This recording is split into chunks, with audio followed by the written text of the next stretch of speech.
The opinions expressed on the Custody Queen Show are for informational purposes only and are not a substitute for personal, professional legal advice. The persons discussed are fictional and not based on actual clients. Thought it was love, had kids in between. You can count on us, we're the Custody Queens. Yeah, you can count on us, we're the Custody Queens. Good morning, everybody. My name is Kristen Holstrom, and I am here with Sam McBride, and we are your Custody Queens. Thank you for joining us today. It's Saturday, it's a vibe, and we have a really special guest on, Mindy Kyle, the Stepmom Coach. And we are going to dive into exactly what it's like and what the expectations are in navigating this new blended family or the next transition that your family might be headed for when we're adding a third or fourth person to the mix. And I'm just really excited for Mindy to talk about how she empowers families and fosters healthy relationships through this new transition. So welcome, Mindy. Thank you. I'm so excited to chat with both of you today. It's going to be such a great conversation, and I think very much a needed conversation in today's society with how many stepmoms are out there in this blended family world. We're sitting at like around 50% blended families right now. So there's a lot of stepmoms, probably more. Yeah, those are old stats. Yeah. And there's such, I always say we talk about stigmas and like divorce is still kind of a negative word. And I think sometimes stepmom has kind of got this automatic negative connotation, like it's a bad thing. And I am a believer, and I am in, what I consider a healthy marriage, and it takes a village. It truly takes a village. So if we can add, another person to the mix that loves and cares for these child and is willing to put themselves in an uncomfortable position to care for your kids, the more love, the better, people. I agree. And I always say this. I love that you bring up it takes a village because I always say that I really truly believe that it takes a village. And I don't know at what point stepmoms got excluded from that village. I think there is a negative narrative, unfortunately. And I mean, honestly, some of the movies have portrayed stepmoms in a pretty negative light, and that hasn't helped as well. But I just think there is this stereotype around the stepmom stigma or the persona of stepmoms that she is evil or that she's trying to overstep or cause problems. Right. And the majority of women that I work with, all of my clients are truly very caring, loving individuals who just want the best for their families as a whole. And figuring out what that best is can be challenging because each situation is unique. It can be very challenging. Yeah, absolutely. And I'm excited to get into all of that. But before we do, I would like to do a little icebreaker with you, Mindy, and ask you a couple questions so that our listeners can kind of get to know you a little bit more. I'd love to. All right. And it's called our CQ Talk Box. So the question I have for you is, what is your biggest turnoff? Turn off on my partner, my blended. You answer the question you see fit. Okay. My biggest turnoff in general would be somebody who cannot take accountability for their actions. Nailed it. When they can't just say, hey, I messed up. I'm sorry. It wasn't my best moment, whatever it may be. How do I do better? Yeah. How do I do better? I'm learning from the situation. Like, I think we all are allowed to make mistakes. And I don't think it's necessarily a bad thing when you mess up. I just think you need to own it, and we all need to move on and learn from it. 1000%. That is absolutely one of my biggest pet peeves. And when people just can't say, mea culpa, it wasn't my best day, and lean on the people and learn from the mistakes. But yeah, and if you've ever had someone take accountability in your presence and apologize to you genuinely, like, that normally has a lasting impact on you as a listener, even if that's not the intention per se. So I think that we sometimes get caught up in our own head thinking that we need to act more perfectly than we do. There's a lot to be said about an apology or just like taking that accountability. So I think that's great. Kristen, how about you? I'm right there with Mindy. That's definitely a top one. And 90% of the time when I get a sincere apology, the issue is done, over with, and I don't even remember it, versus that awkward, uncomfortable silence because, they're not owning it. But this is kind of more of a funny one. But one of my biggest turnoffs is people that can't chew with their mouth closed. I mean, it's like, or the weird gurgling sounds, or just it's like just Yeah, like miso keep your food. mouth closed. I don't need Yeah. to hear your story with steak falling out of your mouth. Fair. What about you, Sam? I think one of my biggest pet peeves is probably when someone's trying to express themselves, like a problem they had, whether it's to a friend or whatever, and it's received by that person in a defensive manner, and just becomes about them. So it's like you can't, I'm upset about blank, and then you hear back, well, I'm upset about this, and kind of taking the time away from the person that's truly trying to be heard. One of my I'm a chatterbox, if you know me, and I'm very loud, but one of my New Year's resolutions has been, kind of take a breath and listen more, and kind of actively listen to what people are saying and going through, and try to be more understanding in that way. Yeah, and usually those people are just trying to divert the situation or deflect. But I'm right there with both of you. All right, Mindy, one more question, just so our listeners and viewers can kind of look into your soul a little bit more. What is a recent compliment that you have received? That's a hard question. Recent compliment.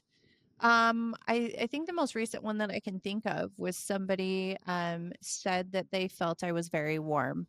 And so I think one of my goals has always been to come across, maybe I don't always get the words right, or I don't convey exactly what I mean, but I always want them to leave feeling like I was warm, that I cared, that my energy was inviting and not necessarily standoffish or cold. So that has always been something I've tried to work towards, and hearing that I was coming across as warm was a big compliment.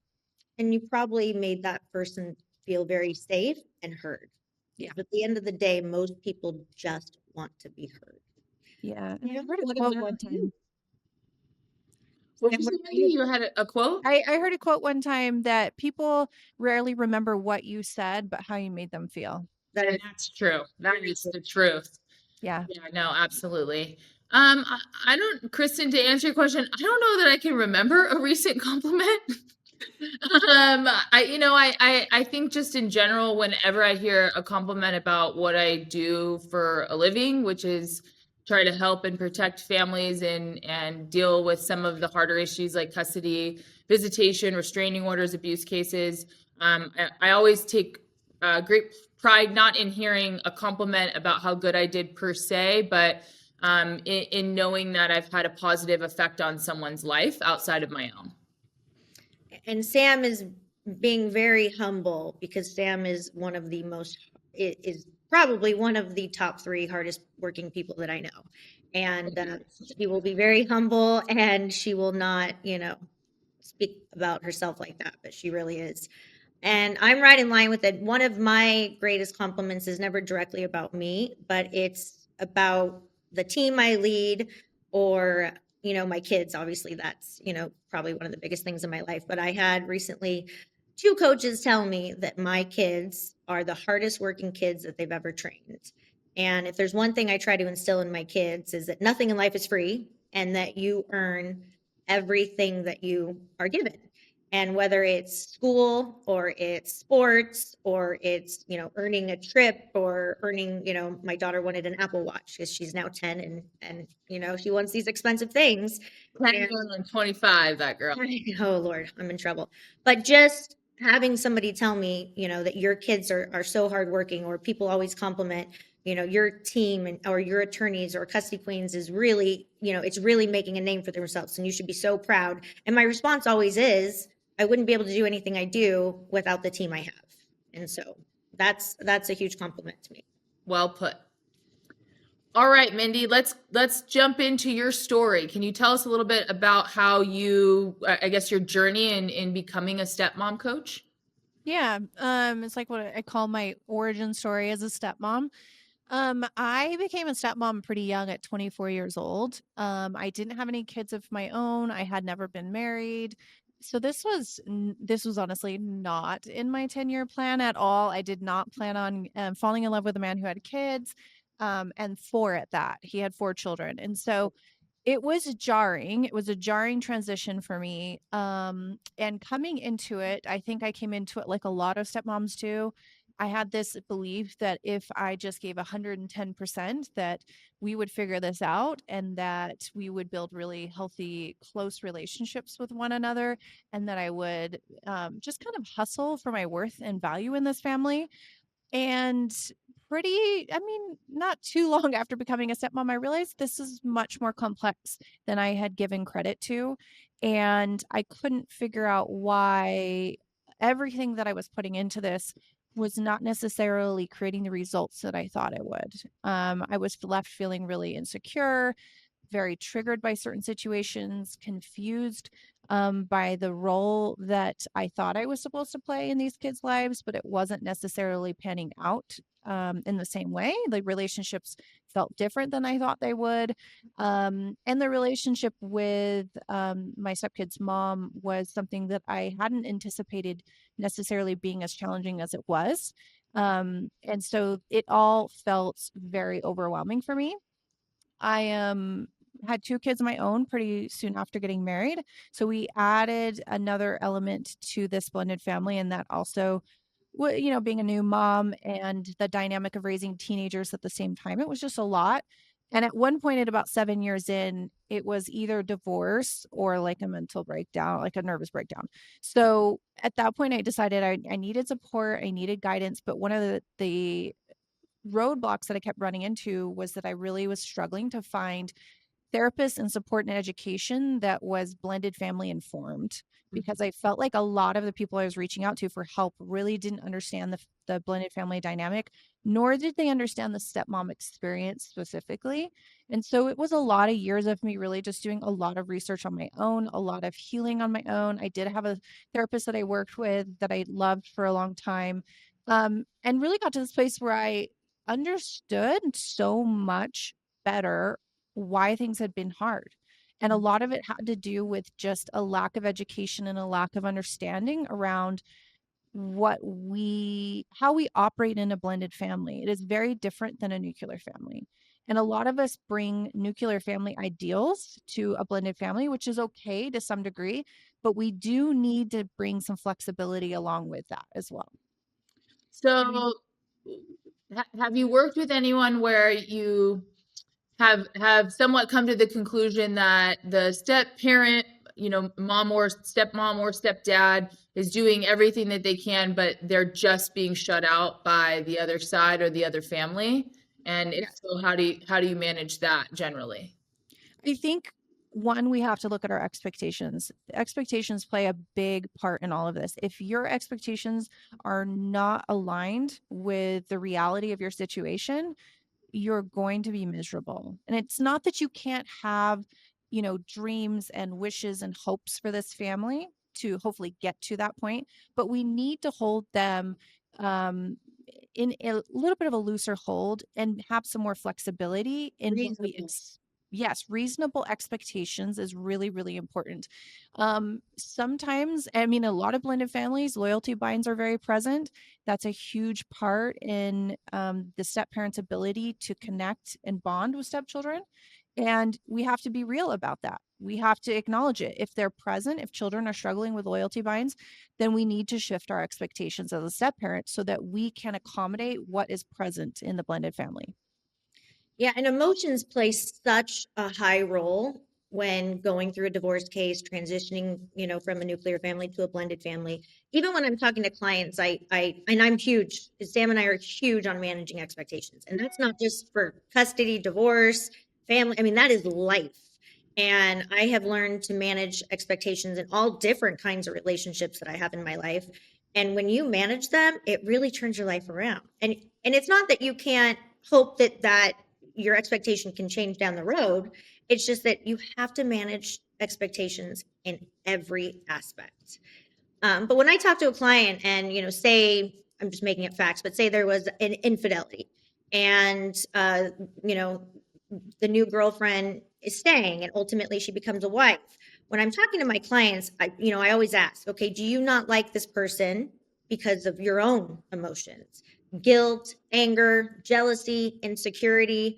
And that's, several conversations that you have to really get into. And this goes both ways, men, women, it's learning to transition.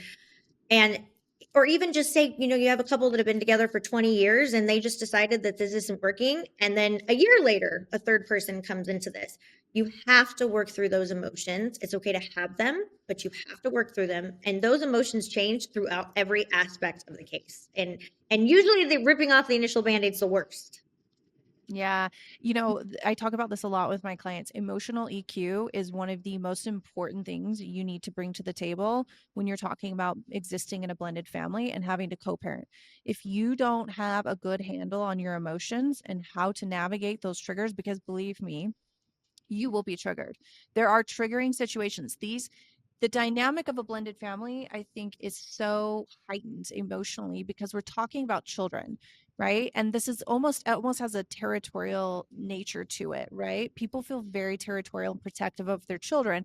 And when you share custody, you lose a lot of that control over the influence of these kids are on these children. You lose a lot of control possibly to your kids spending 50% of the time with somebody you didn't get to choose for them. Like your partner remarries and you didn't have a choice in who they remarried. Now that person has an influence on your children's life. I say all of the time that each side of the coin here is very hard. I obviously work with stepmoms exclusively, but each side of the coin is hard and it's very triggering for both sides. And so I think we need to learn to have a lot of compassion for each side and why it is so hard for your stepkid's mom to see you involved or coming to sports events or showing up to parent teacher night, whatever it may be. You may have good intentions and it still may be triggering. And unfortunately, a lot of times that puts the kid in a bind, right? They want to please mom, they want to build a relationship with stepmom. And so the relationships are complex because of the nature of all of these emotions, all of these players in the game, right? And the kids are just the middleman, essentially, unfortunately. Yeah, and I think you really bring up a good point just in general about how every situation is different. And you have to establish your expectations. One thing that I think Kristen and I see a lot, because most of our cases are more litigation based, even though we try to settle everything that we possibly can, is we do see there is quite a bit of step parent interference within the court case.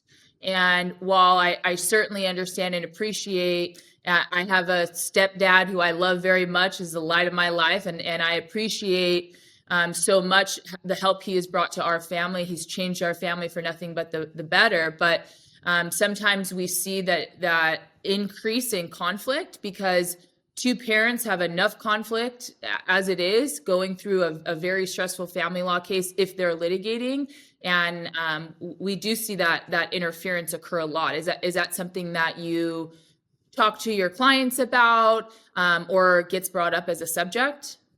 Yeah, and I will say I agree with you. I am always I'm on the same side as you, that I don't think it is necessarily a place for a step parent to be. And I will tell you what a lot of my clients say when they're going through, a court situation or whatever, whatever they're in, if it's having to be mediated or going through the courts, they specifically stepmoms, I think, feel as though their partners don't have a good handle on what's happening.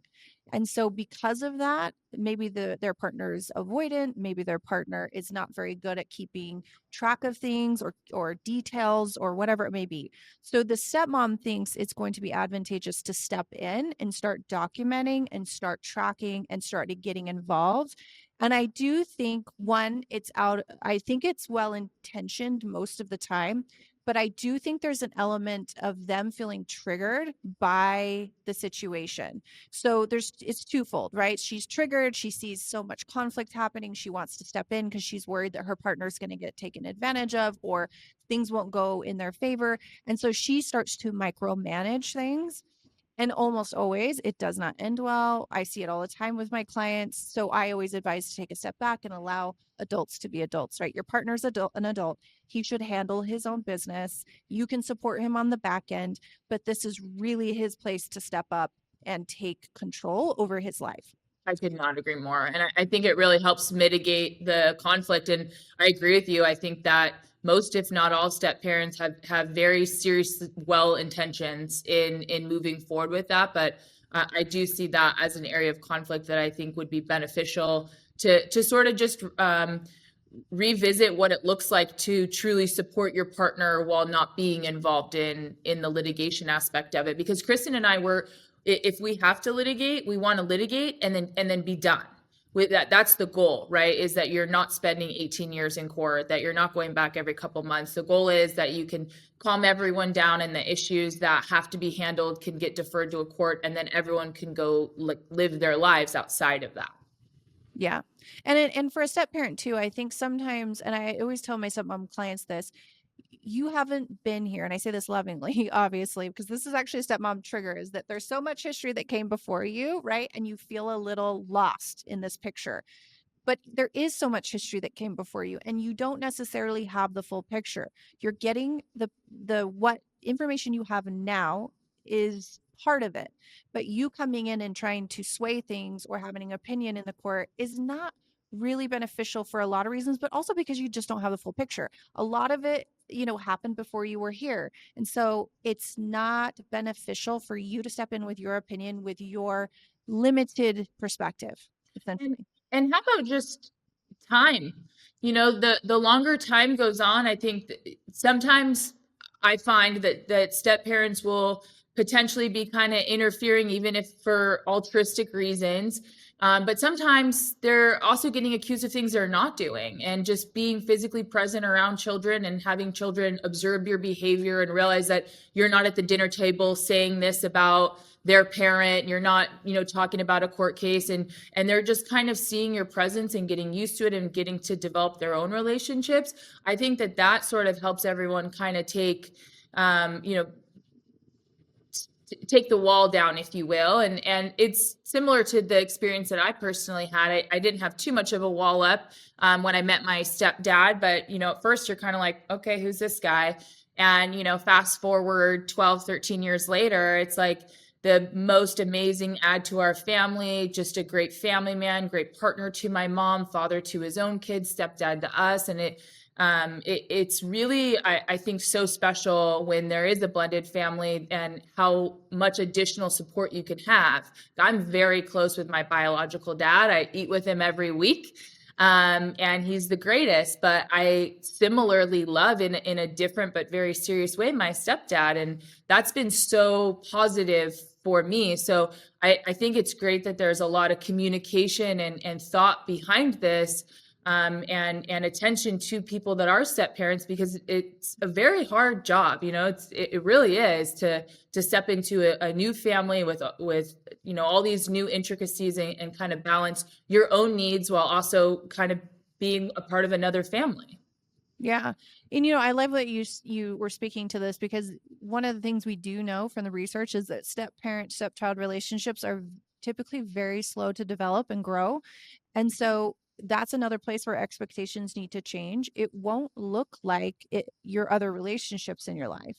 It's a different type of relationship. And when we stop placing expectations on these relationships that really aren't reasonable, we can shift the way we look at them and what we expect from them, and stop being so disappointed by where they are or how they're developing. Because I think a lot of step parents feel really disappointed because, maybe within 3 years, they're not like buddy or super close, or maybe they don't get phone calls from their stepkids like they wish. Right. But you are making a difference by just being there, by being at the dinner table, by being another adult figure in their life that they can lean on when they need to.